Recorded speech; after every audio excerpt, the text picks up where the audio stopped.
Now I'd like to introduce our first speaker, Vitor Madruga. Vitor holds a Bachelor's of Architecture and Urban Design from the Federal University of Goiás in Brazil, and 2 postgraduate diplomas, one in Green Architecture and Building Information, one in Green Architecture and one in Building Information Modeling, Lifecycle Management, both of which are from Algonquin College in Ottawa. Vitor is currently the Design Technology Manager for HOK in Ottawa. Vitor will be sharing some of his experiences transitioning from the BIM Lifecycle Management program at Algonquin College to exemplify the advantage of using the I in BIM to improve workflows using a problem-solving approach. So Vitor, take it away. Good morning. So, 1 second, sorry. I'm gonna go over the slides. So my name is Vitor. I'm from Brazil. I'm a design technology specialist working with Centrus and HOK. In this presentation, I'm gonna talk about my background and what led me to the position that I am today. So starting about my background very quickly, I was born in Brazil in Riachão, very dry, 1 season all year, pretty much, 4 months of rain. It is a place that doesn't have a lot of connectivity, internet, and energy in some communities is still lacking. So there is the opportunity for those communities to get internet and internet from renewable sources, internet from the sky and renewable sources of energy. This was my first project in architecture. I hold a Bachelor's of Architecture and Urban Design from the Federal University of Goiás in Brazil. It's a 4-year program. During that, I also did exchange programs, and I'll touch a little bit on those as well. I designed, this was my first design studio. It was designed to be a continuous ramp to show an art gallery. And then on the next slide, I just explained a little bit how we learn by imitation. So the project was a continuous ramp. It was an inspiration on the Shanghai Expo by BIG. One thing that I wanted to touch, the point was that Control C is not equal to Control V. We always give, we always add to the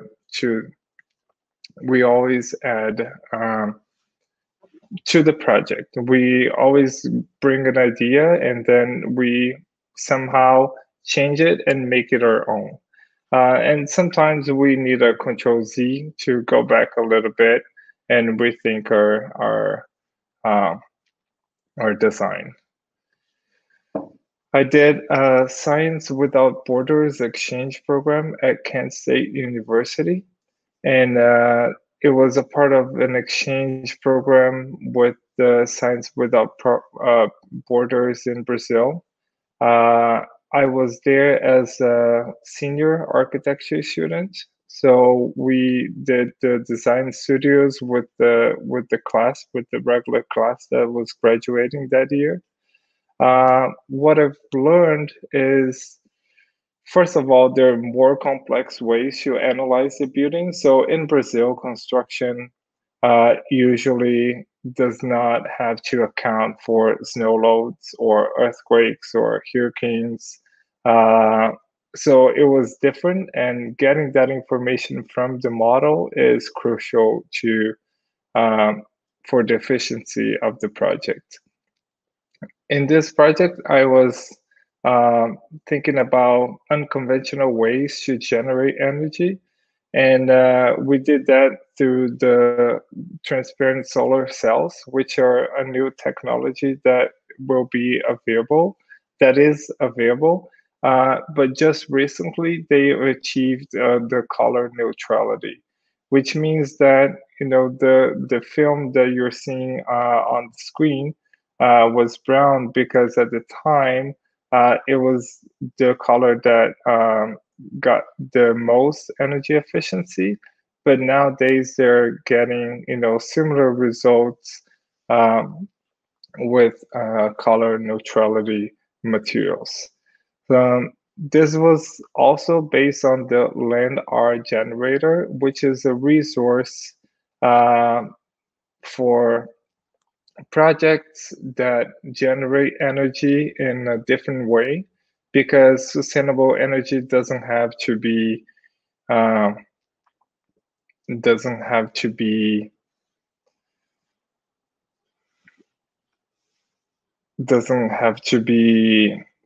ugly, it just has to work. And so shout out to the LandR generator.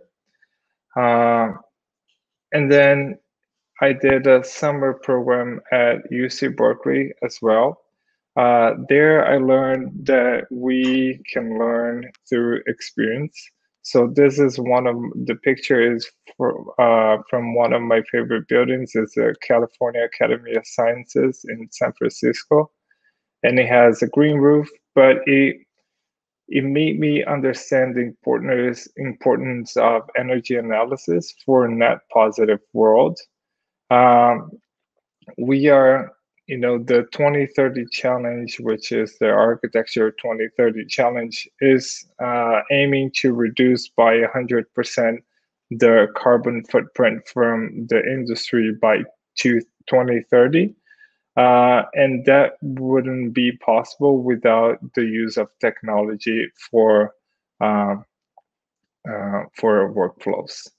So we need to build digitally before we build physically, so we can access that information from the model.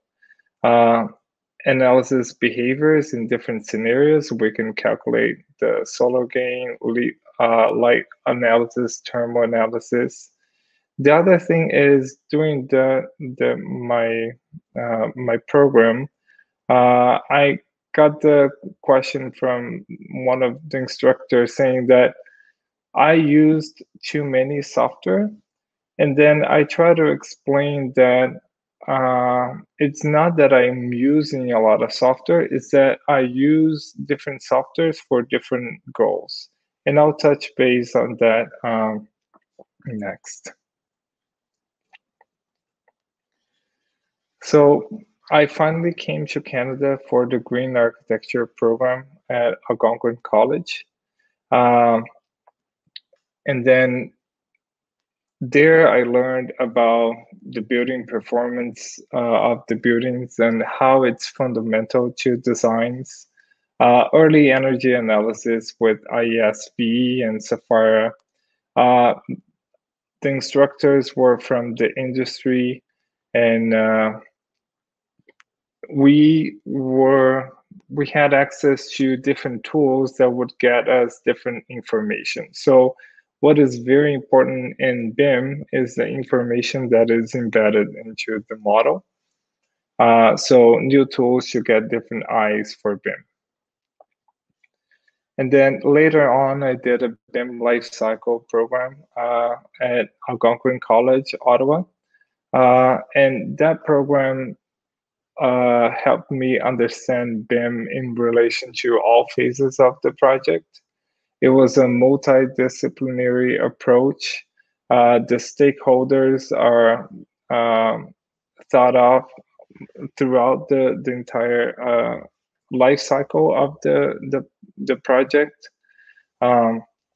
Instructors from the industry, which was essential for my pathway to the current job. So learning from people who are experiencing problems and who will teach you the workflows that they follow at the moment, so we can adapt, so we can change the ways we work and make it more efficient. So I'm gonna explain some of some of the concepts I've learned during the program that were very important for me in my current work place. A single source of truth is very important because we have access to a lot of information. All our models are they have more and more information embedded into them. So we need to have one source of information for everything. That will reduce that need to happen with no duplication of content. So we can have one source of trusted data. We can reduce mistakes.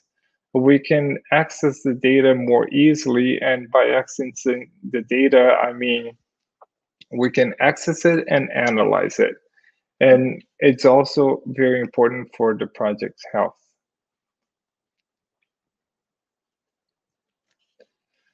So now I'm going to talk a little bit about interoperability. The interoperability is the ability to communicate through different platforms, and it leads to more efficient workflows. So a software, allows for collaboration between stakeholders because usually for different tools, there are different needs and there are different techniques that we have to apply.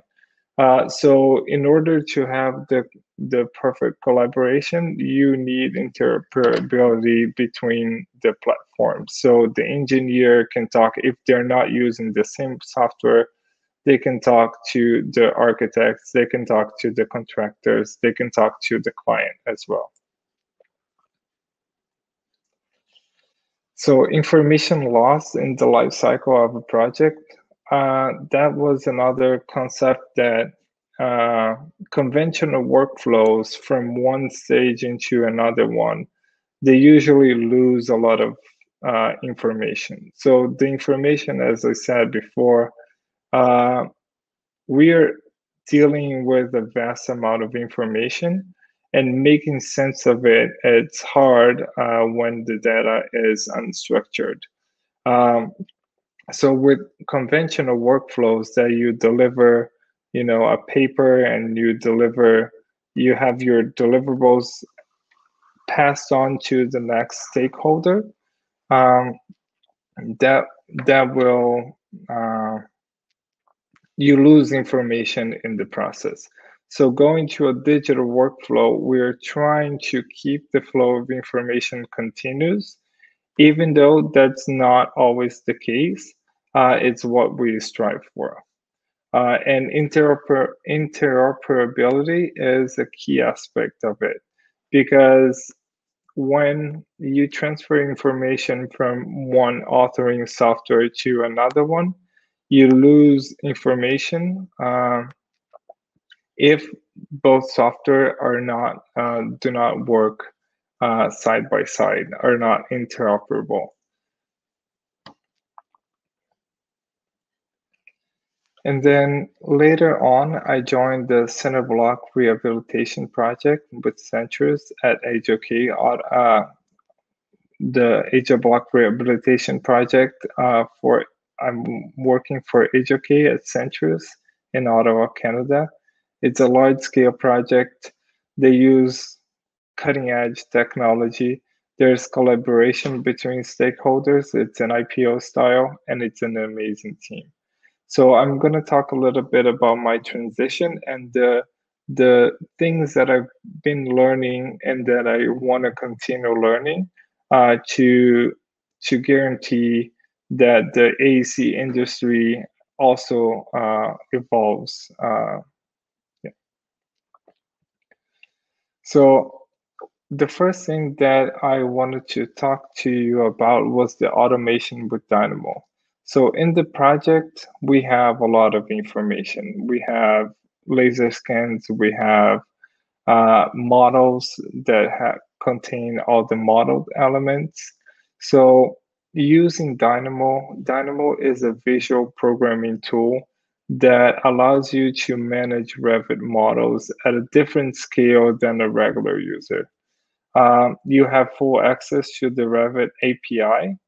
And then we use it mostly to replace manual workflows. So we're looking into if it can be done to one, it can be done to many, meaning that if you have 500 views that need to be renamed following the certain naming convention that you've agreed upon, you can do that very easily with Dynamo. You can also change elevation markers, places. You can have access to the entire software, and you can have a communication with the software at a different scale than a regular user would. So instead of clicking on the buttons, you're writing the code or you're placing the nodes on the screen, and to get the automation of the time-consuming tasks done. So when we automate the time-consuming tasks, we can focus on better design solutions. We can focus on things that require more time, and we can spend less time doing the tedious work, helping efficiency.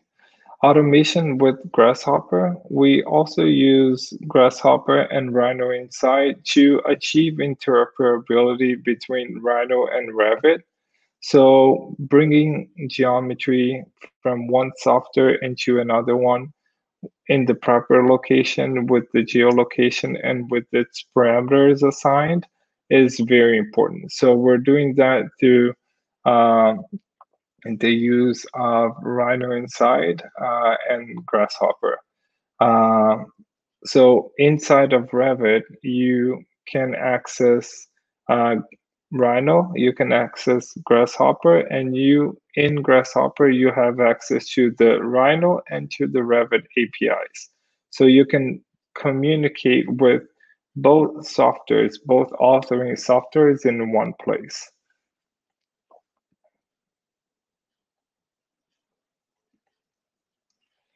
Automation with Dynamo and Python.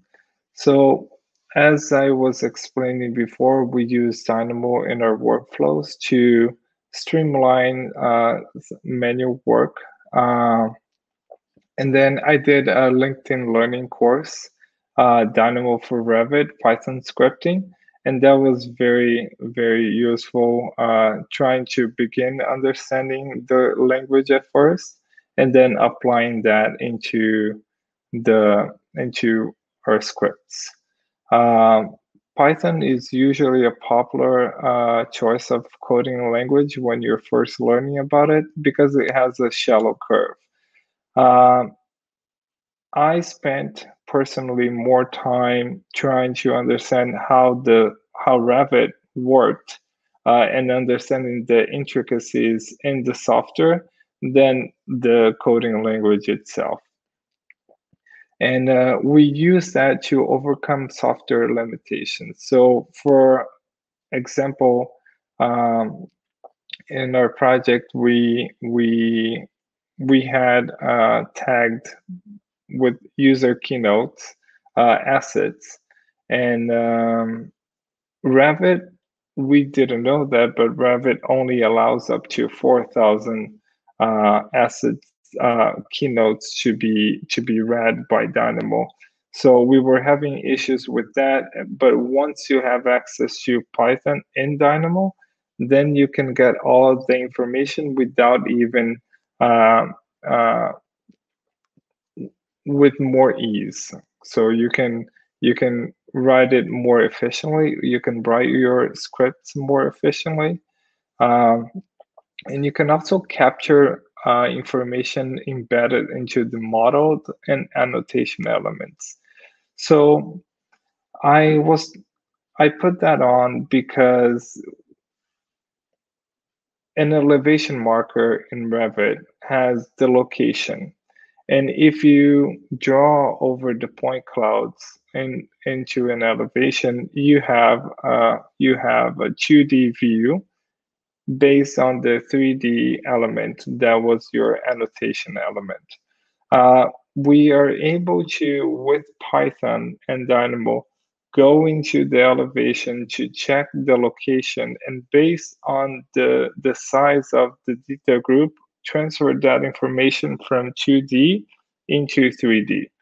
So a lot of some of the resources that I use daily are the Rabbit API docs and the Dynamo Primer GitHub to get you started with Python in Dynamo. I'll answer some questions at the end, but that's the workflow that I use, and that's how I started to learn that.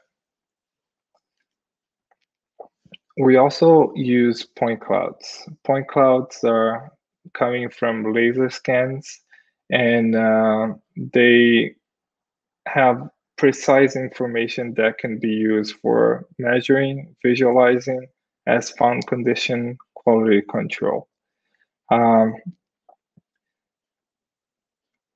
Point clouds are usually vast amount of information, and they're large files. So initially, it could be hard to manage them, but now we also have point cloud streaming. So if you're not trying to edit the point clouds, you can just load them into Revit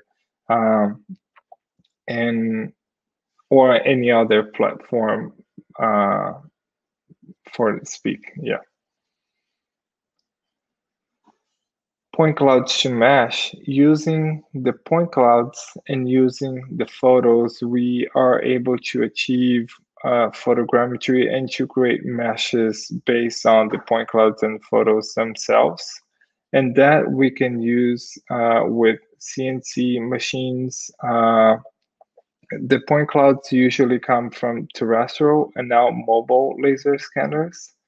And then we are in partnership with the Carleton Immersive Multimedia Studio to get all of that information and to work towards a more efficient project. One thing that I wanted to point out was that when we think about point clouds, we think about laser scanners being this very crazy, expensive, and big devices. But that's changing for some reasons. So the iPads from this year, they already include a LiDAR scan. And programming wise, if you have access to the AR kit, you can generate the meshes and you can have access to the point clouds from your mobile device as well. So we are seeing a transition and streamline of the tools that we're using now into the next stages.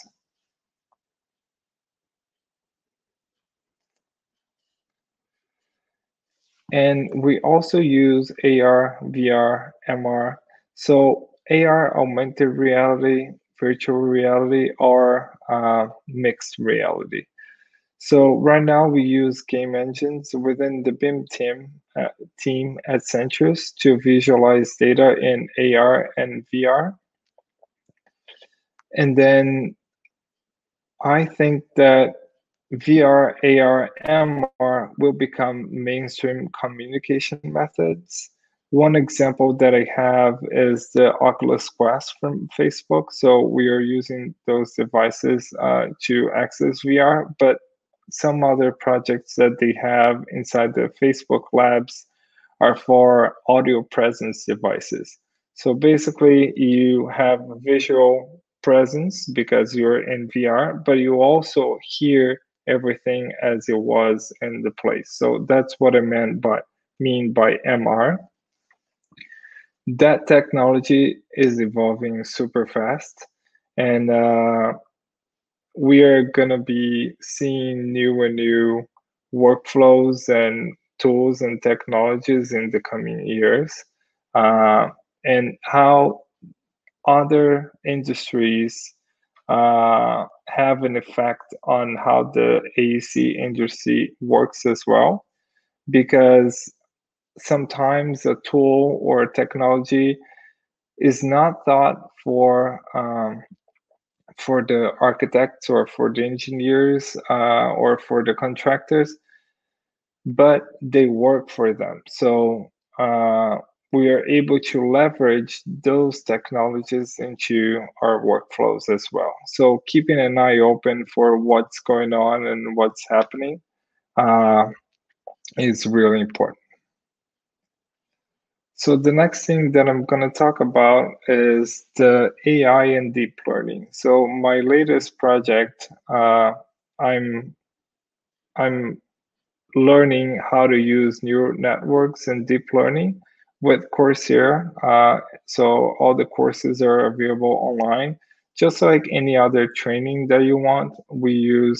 I've used LinkedIn Learning before, or Linda, how it was before, or just YouTube videos. The basic thing is, if you want to learn something and if you're interested in something, there the career path is the limitless, because in each of these fields you can concentrate and you can excel in your area if you just dig into some of the topics that I'm presenting. And the AI deep learning for the building, so right now it's in very early stages. It's just getting started. It's been 2 years. The course has not been available for very long, so it's a very we're still in the early stages, but the benefits are tremendous. So as I was talking about before, the amount of information that we're getting from the BIM models or from any data collection for the buildings is huge. So in the example of the project, the information input through point clouds or photos is unconstructed and unlabeled. So that's the perfect situation for the use of neural networks. One of the uses that we can see right now is for 2D labeling from photos and orthophotos and meshes. But we're going to be I'm going to be researching more on that and learning more of that and how we can apply that into the current industry. So for example, if you have a picture of a whole facade of a building, you can go in and train your algorithm to recognize a brick, let's say, and you can start counting the bricks, and then you can start seeing which bricks are in a good condition, or which bricks need to be replaced. So the uses for it are limitless, and yeah. So the input layer is the layer of the pictures, point clouds, meshes, and then the algorithm tries to find hidden layers that you wouldn't be aware of to give you an output layer. So the hidden layers I've exemplified as just one hidden layer, but actually we have multiple hidden layers that we can start making sense of the information. So the information we have access to right now is we have access to a lot of information, and processing that and trying to make sense of that is also part of how we can be as efficient as we can be with the with the workflows. So to finish my presentation, I'm just gonna talk about the Moore's law. So exponential growth in computing power. As you can see, a 5 megabyte storage size back in with the 300 disk file from IBM, and then just that next to the SD cards that we see them recently, like that's an exponential growth in storage size and exponential. It got much smaller, and that's happening, and that's current. It's called a law because over the years they've tested it. They've gotten the data, and they're showing us through these graphs, for example, how the number of transistors in a computer grows, and the number of circuits and the storage space. So all that to say that tools will change. Altering software will change. Workflows will change, but we have to be ahead of the curve to know where these changes are going to be, and to try to be ahead of the change and use some of the tools that other industries have as well, leverage off for our own workflows. And I believe that was it with my presentation. I can open the question and answers. And Kirk. Hey, thanks, Vitor. That was fantastic. Very interesting presentation. Before we get into the questions, I'm just going to mention to get to the next presentation, you'll have to leave this one, go back into that waiting room, and then join the next presentation. Vitor, you're able to see the questions, right? Yes, I am. Would you recommend the Green Architecture or BIM Lifecycle Management courses for a recent graduate from Architecture Technology program? Yes, I would. It depends on what your goals are with your career, with your business. But both programs at Algonquin College that I've done were very helpful and helped me take the next step and advance my career. So I went from a student to a AEC worker in a year and a half, and the BIM program at Algonquin College is what led me to where I am today. Yeah. And then what programming language is better to start with? C# or Python? I personally don't have a lot of experience with C. I'm also new to coding languages, programming languages, and I found Python to be very easy. You can communicate better with the software because you have more like a human. You're writing in more like a human way, so it's more intuitive. But I would say for C, resources are available. So just like I said, I forget exactly the Revit API docs. So that's the resource that I usually go to get the Revit API information from. But they only have it in C, and they have it in 2 other languages. They don't have it in Python. So it actually makes it a little harder for you to start with Python, but it's very easy to understand and compare that it's very similar to C. And then you can adapt. You can want to know a programming language, it will be easier. But definitely for Victoria, I would recommend the Green Architecture and Lifecycle Management. I believe you've asked me if I liked both, and the programming language as well. So the other question is, I currently use ArchiCAD, Synchro, Civil 3D, InfraWorks, and advanced level. Do I have job opportunities in Canada?